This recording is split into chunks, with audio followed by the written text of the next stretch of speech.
आप सभी का यूनिक मेंशन चैनल में स्वागत है। यदि आप चैनल पर नए हैं तो चैनल को सब्सक्राइब और वीडियो को हमारे लाइक कर दीजिए। इस वीडियो में हम देखेंगे कि अंग्रेज़ जो है पंजाब पर अपना जो है ब्रिटिश शासन की स्थापना किस प्रकार से करते हैं। उन्होंने पंजाब पर शासन करने के लिए कौन से प्रमुख युद्ध लड़े और कितने प्रमुख युद्ध लड़े, इन सभी के बारे में इस वीडियो में हम देखेंगे। तो वीडियो में आप लास्ट तक बने रहिए।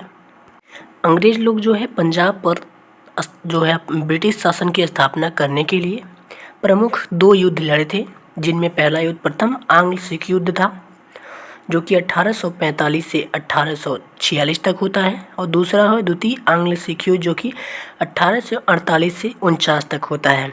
तो 2 प्रमुख युद्ध हुए थे अंग्रेज़ों के बीच और पंजाब साम्राज्य के बीच। इन युद्धों को पढ़ने से पहले जो है हम सिख धर्मों के बारे में थोड़ा सा जानेंगे कि सिख धर्म की स्थापना किसने किया था, सिख धर्म में कितने गुरु हुए, उनके अंतिम गुरु जैसे कि गोविंद सिंह जी हैं, और जो बंदा बहादुर है उन्होंने भी जिस सिख संप्रदाय का जो है आगे बढ़ाया था। और वो उससे पहले जो है हम सिख धर्म का इतिहास देखेंगे, फिर रणजीत सिंह के बारे में जानेंगे और महारानी जिंद कौर के बारे में जानेंगे, और उसके बाद महाराजा दिलीप सिंह के बारे में जानेंगे। अभी उसके बाद जो है सिख युद्ध हमारा होता है उसे हम देखेंगे। यानी कि इस युद्ध को जानने से पहले हमें ये सब जानना बहुत ही महत्वपूर्ण है। तो अब हम देखेंगे सिख संप्रदाय। सिख संप्रदाय के प्रवर्तक व गुरु जो हैं गुरु नानक देव हैं। इन्होंने जो है सिख संप्रदाय की स्थापना किया। इनका जन्म जो है 15 अप्रैल 1469 को नानका साहब जो कि पाकिस्तान में स्थित है वहाँ पर इनका जन्म हुआ। और मृत्यु की बात करें तो 22 सितंबर 1539 में करतारपुर पाकिस्तान में हुआ। इनका विश्राम स्थल गुरुद्वारा दरबार साहिब करतारपुर में है जो कि पाकिस्तान में स्थित है। इन्होंने ही जो है गुरु का लंगर जो है जो कि निःशुल्क भोजनालय है गुरु का लंगर, उसकी शुरुआत इनके द्वारा ही किया गया था, जो कि सिख संप्रदाय के संस्थापक गुरु नानक देव जी के द्वारा किया गया था। सिख संप्रदाय को चलाने के लिए इसमें जो है प्रमुख 10 गुरु हुए थे। तो उन सिख के 10 गुरुओं के बारे में हम देखेंगे। सबसे पहले गुरु नानक देव होते हैं। सिख संप्रदाय के सबसे पहले 10 गुरुओं में से सबसे पहले गुरु नानक देव होते हैं, जो कि सिख धर्म के प्रवर्तक होते हैं। हमारा यहाँ पर सिख रहेगा। सिख धर्म के प्रवर्तक गुरु नानक देव होते हैं पहले गुरु, जो कि बाबर और हुमायूं के समकालीन थे। उसके बाद जो है गुरु अंगद देव होते हैं। गुरु अंगद देव दूसरे जो है सिख संप्रदाय के दूसरे गुरु होते हैं। इन्हें लहना भी कहा जाता था, लहना। और इन्होंने ही गुरुमुखी लिपि का जो है जन्मदाता इन्हें कहा जाता है। इन्होंने ही गुरुमुखी लिपि की शुरुआत किया था, इसलिए इन्हें जो है गुरुमुखी लिपि के जन्मदाता के रूप में जाना जाता है। इन्होंने लंगर व्यवस्था जो कि निःशुल्क भोजन का व्यवस्था था उसे अस्थायी बनाया था। इनके बाद अगले गुरु जो है गुरु अमरदास बनते हैं, जो कि तीसरे सिख गुरु होते हैं। इन्होंने लवन विवाह पद्धति की शुरुआत किया। ये अकबर के समकालीन थे और इन्होंने जो है 22 गद्दियों की स्थापना किया था गुरु अमरदास ने। उसके बाद चौथे गुरु होते हैं गुरु रामदास। गुरु रामदास जो हैं ये अमरदास जी के दामाद होते हैं, जो कि तीसरे गुरु हैं। उनके दामाद गुरु रामदास होते हैं, जो कि चौथे गुरु बनते हैं। इन्होंने अमृतसर की स्थापना किया था। तो हमारा यहाँ से इम्पोर्टेंट है, इसे नोट कर लीजिएगा कि अमृतसर की स्थापना जो है गुरु रामदास सिख गुरु जो कि चौथे सिख गुरु थे, इन्होंने सिख अमृतसर की स्थापना किया था। अकबर द्वारा जो है अमृतसर को जो बसाने के लिए अकबर द्वारा दान दी गई जो है 500 बीघा ज़मीन थी। और प्रारंभिक नाम जो है अमृतसर का रामदासपुर था, और इसमें जो है प्राकृतिक तालाब था एक, उसका नाम अमृतसर था। इसी के नाम पर जो है अमृतसर का नाम पड़ा था। गुरु रामदास के बाद जो है 5वें गुरु जो होते हैं गुरु अर्जुन देव बनते हैं। गुरु अर्जुन देव जो हैं ये रामदास के तिथि पुत्र होते थे। यानी कि गुरु अर्जुन देव जो हैं ये गुरु रामदास के तिथि पुत्र थे। इन्होंने गुरु पद को पैतृक बना दिया था। यानी कि जो गुरु का पद था, गुरु बनने के लिए जो है इन्होंने वंशानुगत यानी कि गुरु के पद को पैतृक बना दिया। और धार्मिक ग्रंथ जो है आदि ग्रंथ की रचना इनके द्वारा ही किया गया था। तो मोस्ट इम्पोर्टेंट हमारा यहाँ से है आदि ग्रंथ की संकलन जो है किसने किया था, ये प्रश्न हमारा पूछता है।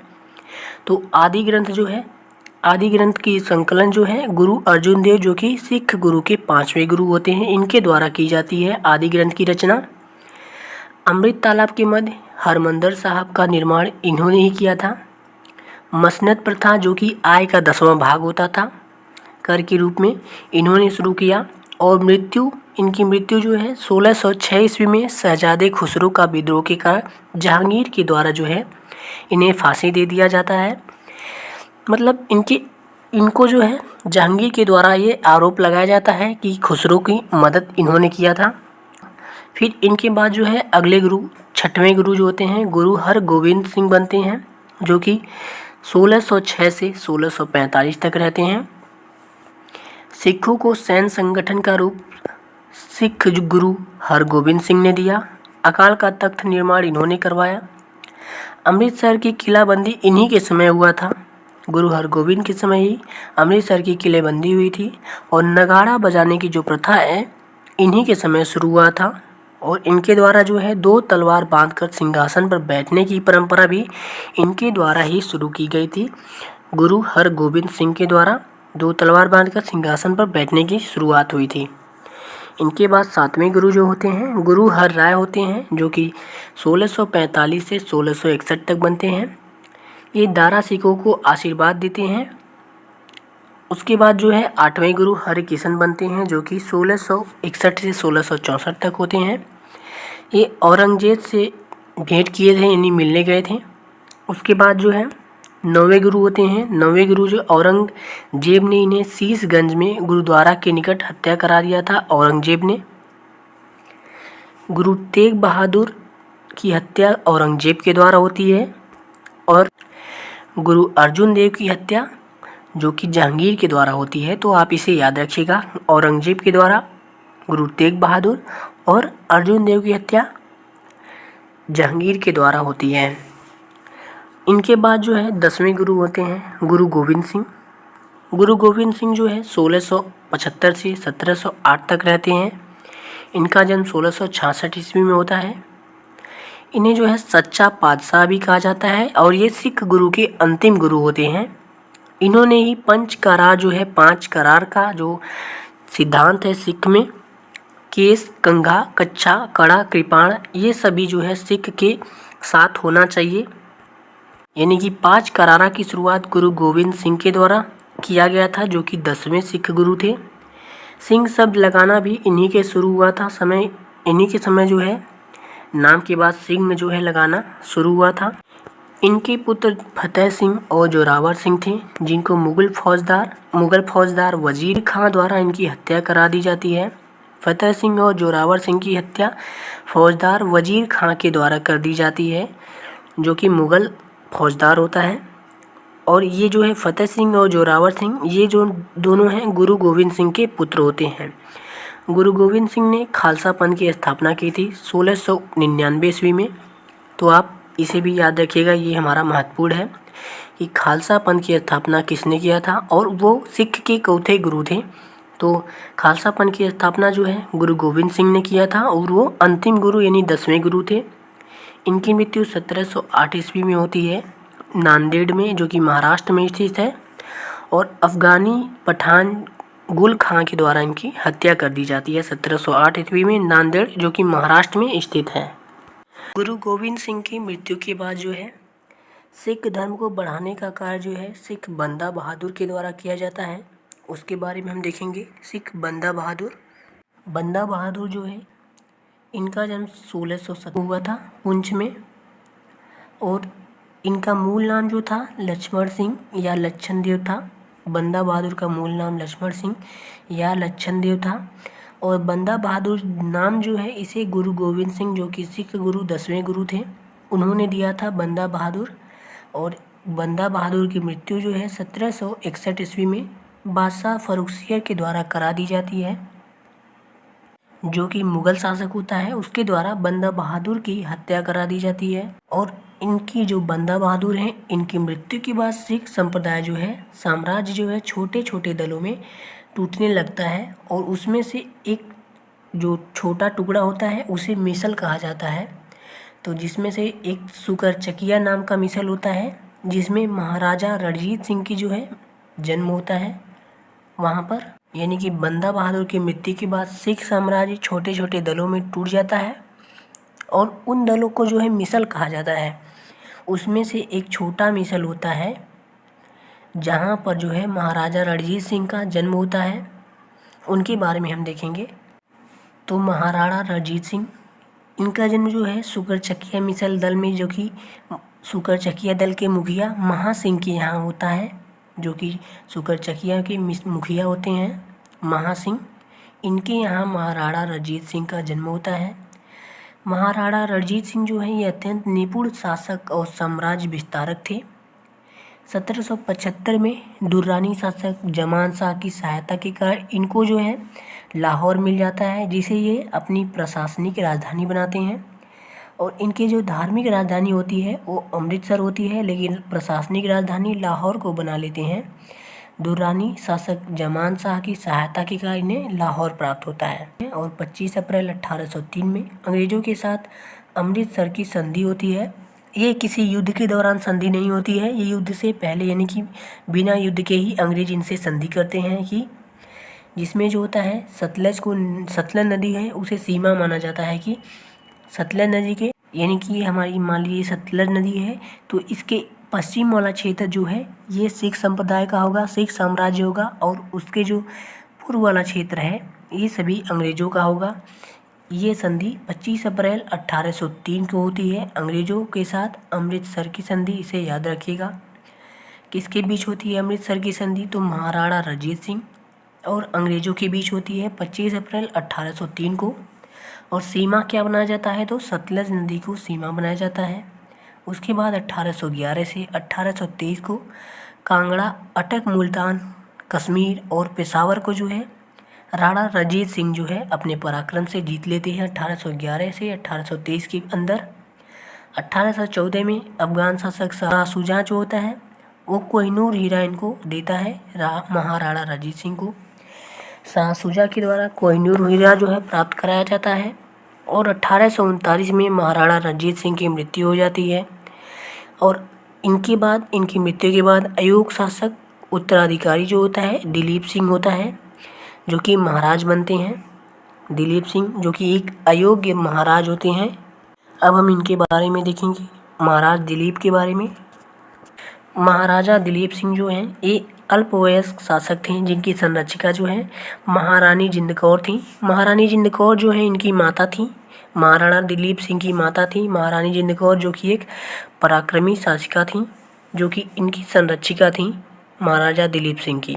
संरक्षिका महारानी जिंद कौर। और अंग्रेजों के बीच जो होता है आंग्ल युद्ध होता है, जो कि दो आंग्ल, प्रथम और द्वितीय आंग्ल युद्ध होता है, सिख युद्ध होता है। उसके बाद जो है चिलिया का युद्ध भी होता है इसमें 1849 को। एक तरफ लॉर्ड डलहौजी होता है, दूसरी तरफ जो होता है संरक्षिका महारानी जिंद कौर होती हैं और महाराजा दिलीप होते हैं। फिर उसके बाद 1849 में पंजाब पर शासन करने के लिए लॉर्ड डलहौजी ने 3 लोगों की परिषद बनाई, जिसके अध्यक्ष हेनरी लॉरेंस को बनाता है, जिसका अध्यक्ष। और उसके बाद दिलीप सिंह को 50,000 पाउंड की वार्षिक पेंशन देकर उनको लंदन भेज देता है। कोहिनूर हीरा भी अंग्रेजों को मिल जाता है। और महाराजा दिलीप की मृत्यु फ्रांस में होता है और इंग्लैंड में इनका अंतिम संस्कार होता है। महाराजा दिलीप सिंह के बारे में जानकारी थी। अब हम देखेंगे आंग्ल सिख युद्ध को।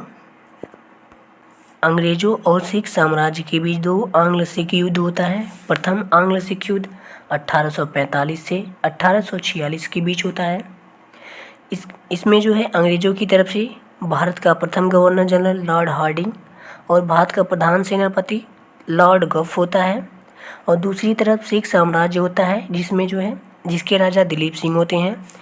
इन सभी के बीच ये युद्ध शुरू होता है। कारण क्या होता है? तो कारण जो है रानी जिंद जो होती हैं, जिंदन, जो कि दिलीप सिंह की संरक्षिका और माता होती हैं, उनकी राजनैतिक महत्वाकांक्षा के कारण पहला कारण बनता है। और दूसरा जो है अंग्रेजी सरकार व जनरल ब्रांड की फूट की कूटनीति थी, इसका ये प्रथम आंग्ल सिख युद्ध का कारण बनता है।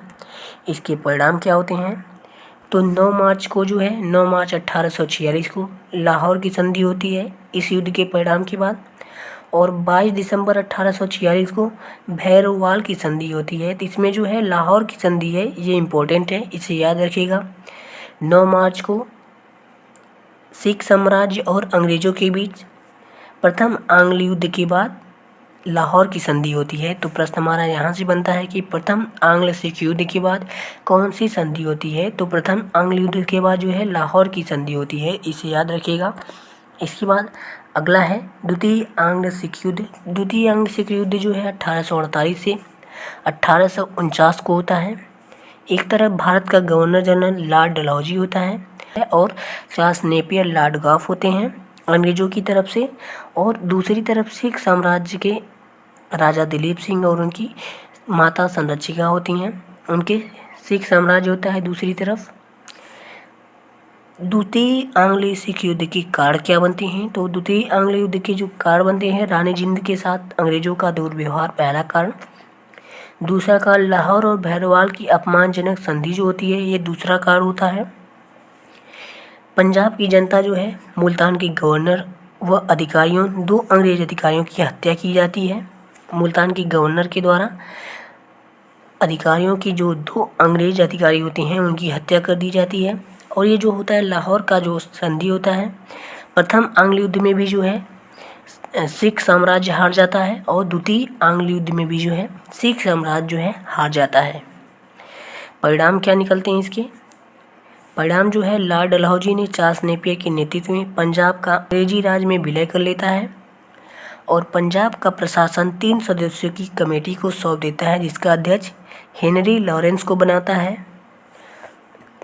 अल्पवयस्क में दिलीप सिंह को जो है 50,000 की वार्षिक पेंशन लेकर ब्रिटेन भेज दिया जाता है, लंदन भेज दिया जाता है, जहां पर उनकी मृत्यु हो जाती है। फ्रांस में उनकी मृत्यु होती है और इंग्लैंड में उनका अंतिम संस्कार होता है। तो अंग्रेजों और सिख साम्राज्य के बीच जो है 2 प्रमुख युद्ध होते हैं। प्रथम आंग्ल युद्ध होता है, जो सिख संप्रदाय है उसका हार होता है और वहाँ पर लाहौर की संधि होती है। और द्वितीय आंग्ल सिख युद्ध में भी सिख साम्राज्य का हार होता है और अंग्रेज़ों की जीत होती है। द्वितीय आंग्ल युद्ध में जो कि दिलीप सिंह को 50,000 की वार्षिक पेंशन देकर उनको ब्रिटेन भेज दिया जाता है। उसके बाद यहाँ पर जो है अंग्रेज़ों का पंजाब पर इस प्रकार से आधिपत्य स्थापित हो जाता है। तो यह वीडियो आपको कैसी लगी। यदि वीडियो अच्छी लगी हो तो वीडियो को लाइक और हमारे चैनल को सब्सक्राइब कर दीजिए, जिससे आपको हमारे वीडियो की नोटिफिकेशन मिलती रहे। मिलेंगे नेक्स्ट वीडियो में, तब तक के लिए जय हिंद।